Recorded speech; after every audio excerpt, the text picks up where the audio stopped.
আসসালামু আলাইকুম। আমি একজন ছোটোখাটো কন্টেন্ট ক্রিয়েটর।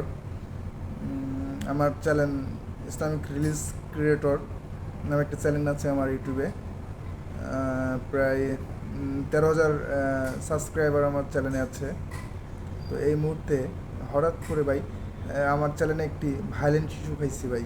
ইস্যু খাওয়ার কারণে আমার নট এলিজেবল মনিটাইজেশন এরকম কিছু আমাকে ইউটিউব থেকে আর কি জানাইছে।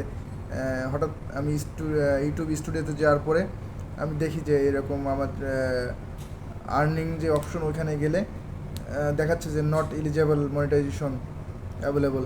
তো এই মুহূর্তে আমি কি করতে পারি ভাই? আমি তো ইউটিউবে নতুন, আমি তো তেমন একটা জানি না, বা এই বিষয়ে আমার অভিজ্ঞতা খুবই কম।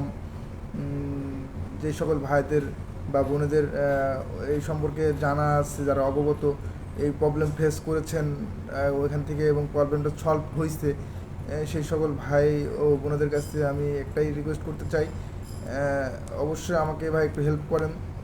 কারণ আপনারা তো জানেন যে একটা ইউটিউব চ্যানেল তৈরি করতে কত কষ্ট করা লাগে, কত পরিশ্রম করা লাগে, কতটা শ্রম দেওয়া লাগে, কত সময় বিনিয়োগ করা লাগে। তো কেউ যদি জেনে থাকেন ভাই এই সমস্যা থেকে কীভাবে আমি উদ্ধার হব, তো আমাকে অবশ্যই জানাবেন। তবে বলে রাখি ভাই, যে ভিডিওতে আমি ভায়োলেন্স ইস্যু খাইছিলাম, তো ভায়োলেন্স ইস্যু খাওয়ার পরে আমি কিছুটা ভয় পেয়ে গেছিলাম যে কী করব, নতুন বুঝে নিতে ভাই। তো পরবর্তীতে আমি ভিডিওটা ডিলিট করে দিছি। ডিলিট করার পরে পরবর্তীতে আমি হেল্প সেন্টারে গেছি। ওইখান থেকে তো আমার কোনো হেল্প আমি পাই নাই, বা ইউটিউবের সাথে যে কীভাবে যোগাযোগ করতে হয় সেটাও আমি সঠিকভাবে জানি না।